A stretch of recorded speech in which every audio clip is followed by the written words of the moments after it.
All right, so we're just going to do a few more examples of dividing polynomials by monomials.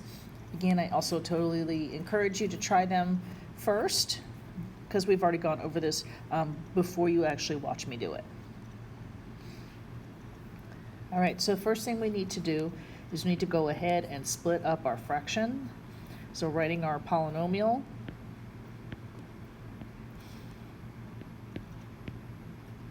and then dividing it, both pieces, by our denominator. And here we're just going to go ahead and simplify. All right. So my 9 and my 3 are actually division. So 9 divided by 3 is 3. And a squared divided by a, remember that's 2 a's divided by 1a. One of each cancels out, leaving me with a. Now if we go ahead and add that to the second piece, the numbers don't cancel. The numbers also don't simplify. And there's no a with the 8. So we would just leave it as it is.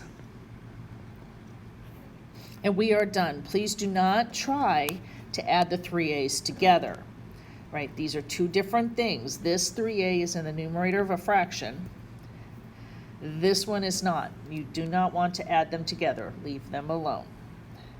All right. We also got a trinomial here at the bottom. Let's go ahead and look at that real quick. And I'm just going to write it as I do it in its fractional form.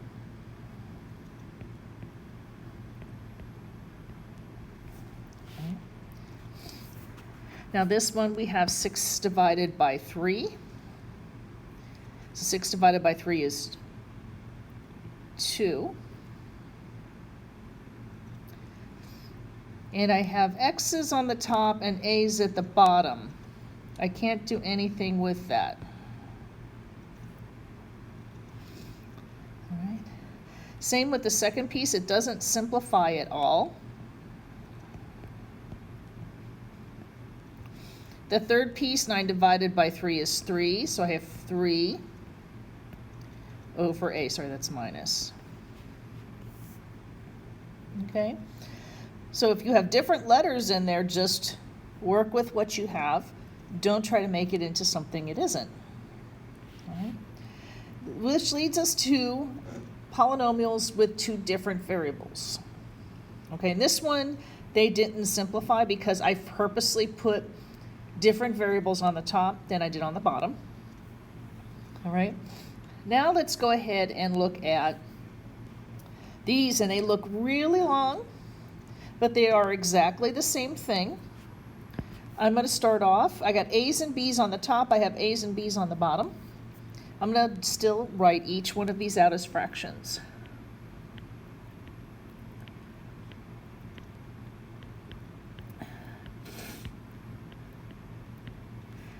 Don't skip this step, it really helps out.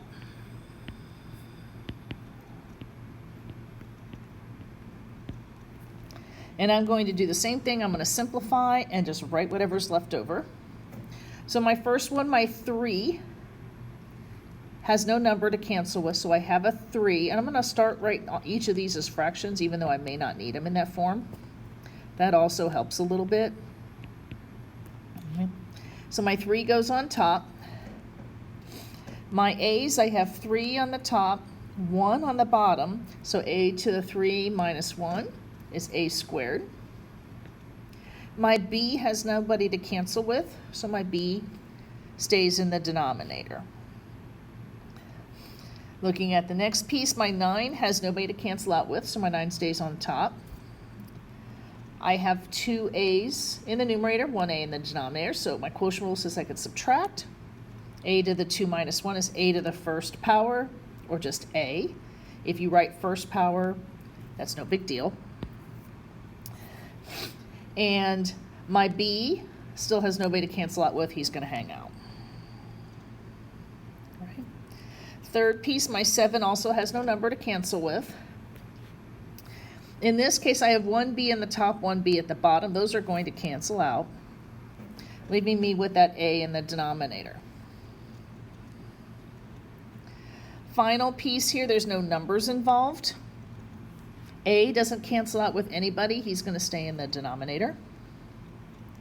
B, I have 2 on the top, 1 on the bottom. So b to the 2 minus 1 is b to the first power, or just b. You don't need to do anything else with this. You are done. The trick is to go piece by piece and not try to do them all at one time. And make sure that you split up each fraction so you can see everything a little clearer. Last one, not going to skip any steps, doing the same thing. Make sure that you're writing it correctly. There's a lot of exponents here.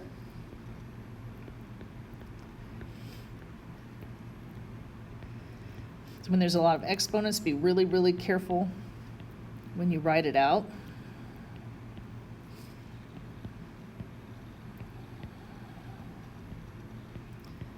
All right, and I'm just going to start simplifying. All right, so the 6 has nobody to cancel with, so the 6 is going to stay on the top. The a squareds completely cancel out. There's 2 a's on the top, 2 a's on the bottom. My b's, I have 2 on the top, 1 on the bottom, so a b to the 2 minus 1 is just b. And in this case, I didn't need my fraction at all. That's okay. Minus, the 11 is going to stay in the top. There's no number to cancel, so none of my numbers are going to cancel again. I have 1 a on top, 2 a's on the bottom, okay? So that means I have a to the 1 minus 2, which is a to the negative 1. All that means is my a is going to stay in the denominator. And if you think about it, remember, we have 2 a's in the top of a fraction, or sorry, 1 a at the top of a fraction, 2 a's on the bottom. When you cancel 1 for 1, your leftover a is in the denominator. Okay, so totally go ahead and do scratch if you need to. My b's, I have 2 on the top, 1 at the bottom, so I'm going to have 1 b left over on the top. Third piece, my 4 is not going to cancel. My a's, again, I have 1 a and 2 a's on the bottom, so I'm going to have an a left over on the bottom. And my b's completely cancel.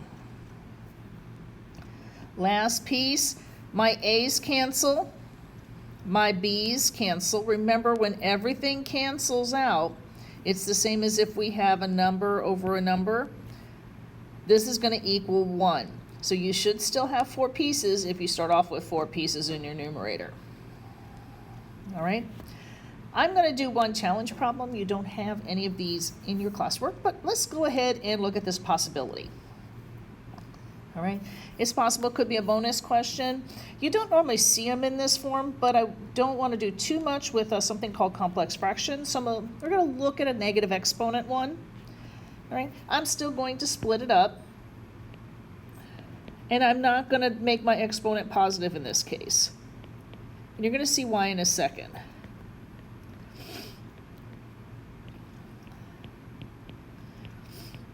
All right, so I'm going to strictly use my quotient rule. Remember, my quotient rule says if I have division of exponents, I go ahead and I subtract it. So that's what we're going to do here. All right, so my 5 is going to stay. And I have x to the negative 1. Remember, this is a 1 exponent, minus 1. This gives me x to the negative 2. For right now, I'm going to leave it. Plus, my 3 is not going to cancel. I have 2 x's on the top, 1 x on the bottom. I have 1 x on the top left over. My last piece, my x's cancel, leaving me with just a 4. Now, I would be done, except for I have a negative exponent in my answer. So I have to go ahead and make it positive by going ahead and using my negative exponent rule. So this one will give me 5 over x squared. Remember, if a negative exponent is in the numerator, it transfers down to the denominator. And the other ones are the same. I'm just going to write them out. All right, so kind of keep it in mind that negative exponents can appear. They normally don't appear in this form. They appear in another form. I'm going to do a quick short video on what that looks like, just so that you kind of see where it might go. We're not going to get in too much into complex fractions.